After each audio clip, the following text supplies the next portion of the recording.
સુરત જિલ્લાના માંડવી ખાતે ઈદે મિલાદુન નબીનું जुलूस કાઢવામાં આવ્યું।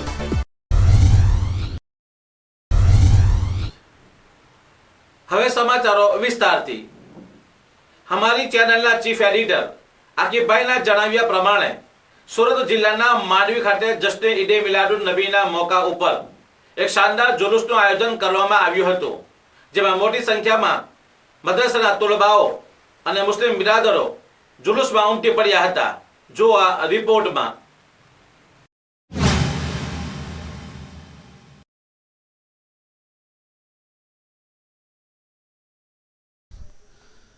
સુરત જિલ્લાના માંડવી ખાતે જશ્ને ઈદે મિલાદુન નબીના મોકા ઉપર એક શાનદાર અને નૂરાની जुलूसનું આયોજન કરવામાં આવ્યું હતું। આ ભવ્ય जुलूस માંડવી ખાતે આવેલ મદીના મસ્જિદેથી નીકળી સલાતો સલામ અને નાત મુસ્તફા સલ્લલ્લાહુ અલૈહિ વસલ્લમ પડતા પડતા મેમનવાડ, જમાદાર ફળિયું, બાવાગોટ ટેકરા, નવી નગરી, માર્કેટ ફળિયું, મેન બજાર વિસ્તારમાંથી પસાર થઈ પરત મદીના મસ્જિદે પહોંચી મદીના મસ્જિદના પેશ ઇમામ સાહેબે દેશની એકતા અને સલામતી માટે દુઆ ફરમાવી હતી। આ પ્રસંગે માંડવી ખાતે આવેલ ઝહીરુદ્દીન બાવાની દરગાહ ઉપર બાલ મુબારકની જિયારત પણ કરવામાં આવી હતી। જ્યારે કે ખાસ નવાઈની વાત તો એ છે કે આ નૂરાની जुलूस જે તે વિસ્તારોમાંથી પસાર થતું હતું ત્યારે તેમનું ભવ્ય સ્વાગત કરવામાં આવતું હતું અને પોતાની અથાટ શક્તિ પ્રમાણે નજરો ન્યાઝ પણ વહેંચણી કરવામાં આવી હતી। આ પ્રસંગે તમામ મુસ્લિમ બિરાદરોએ એકબીજાને ભેટીને ઈદે મિલાદુન નબીની મુબારકબાદી પાઠવી હતી। જ્યારે કે આ પ્રસંગે માંડવી પોલીસે ખડે પગે સેવા બજાવતા સમગ્ર માંડવી મુસ્લિમ સમાજે માંડવી પોલીસનો આભાર વ્યક્ત કર્યો હતો।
માંડવીથી हमारी चैनलના ચીફ એડિટર આકીબભાઈનો રિપોર્ટ।